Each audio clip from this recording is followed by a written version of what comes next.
Good. So we're going to make that really nice approach through the turn.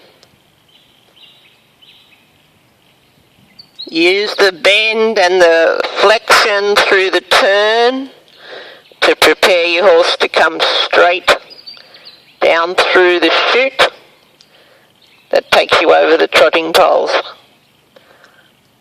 So now as you approach the poles, take a little bit tighter with your left hand. There, you kept him straighter. And then past me. Change diagonal. Good. And ride a circle around me. Flexion right. Flexion right, come back to me. Yep. Circle around me. Good. So that's straight departure. Straight approach.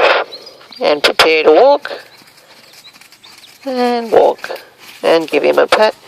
Lovely. Yeah, well done. That's how we stay straight over the poles, isn't it? Or the jump. The 5 phases of the jump.